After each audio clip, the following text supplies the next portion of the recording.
All right, I promise this is going to be our last video for 3.5. Now we're going to try to solve the system with elimination. So we're doing problem number 9 on page 69, and we're going to just do problem number 9 on page 69 because I think if we get one good example for each type, I think that's really what you need to go into the homework. So elimination, boy, all right, let's do it.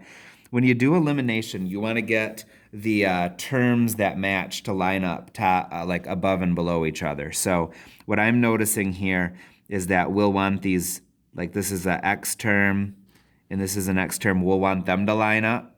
We'll want these y's to line up.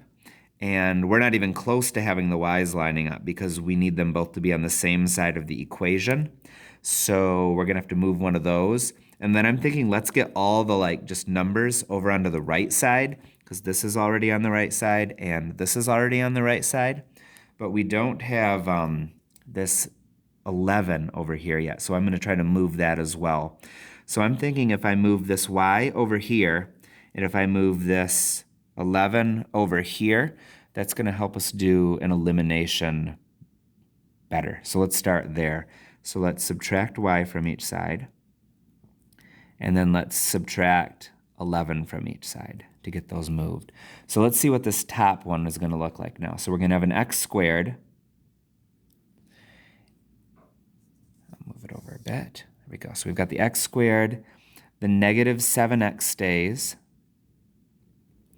Now the 11 got canceled out. It got moved to the other side, but we have this minus y over here now. So minus y equals, we moved this 11 over here by subtracting it. So negative 11 and negative 1 make a negative 12. So we're going to have a negative 12 on this side. And then we don't have to move any of these around because we already made adjustments so that they would line up well. So the minus x, instead of putting it by the squared term, I'm going to put it under this. So minus x plus y equals negative 4. Now the whole goal of elimination is that you want one of the letters to go away. And when I look at this, the y's are completely ready to go away now. So I'm just going to do the elimination step now.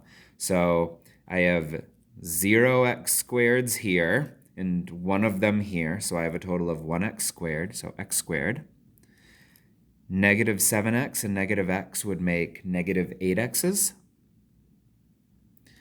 The plus y and the minus y cancel out, so they're just gone. And then negative 12 and negative 4 makes negative 16.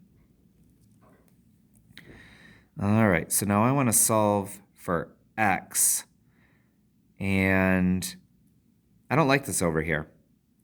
If I added 16 to each side to get it over here, then I could do the x thingy that I've been doing a lot. So I'm going to do that.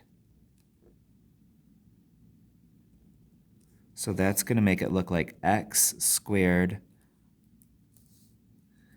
minus 8x plus 16 equals 0.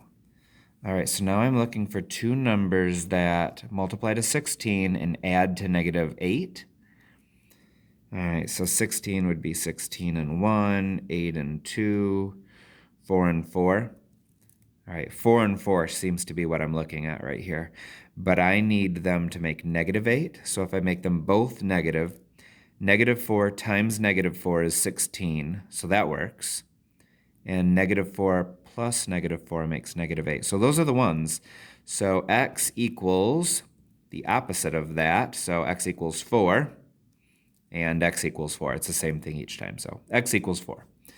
All right, so now all I have to do is take this 4 and plug it into one of the two originals, and then I can figure out what the y value is. So this one looks like the easiest one to do that for. So I'm going to do it there. So negative x, so negative 4, negative x plus y equals negative 4. All right, I'll add 4 to each side. Y equals 4 minus 4 is 0. So x equals 4, y equals 0. So the place where these two lines, if you were to graph these, they would crisscross each other. They would intersect at the point 4, 0. And that's how you do it with elimination.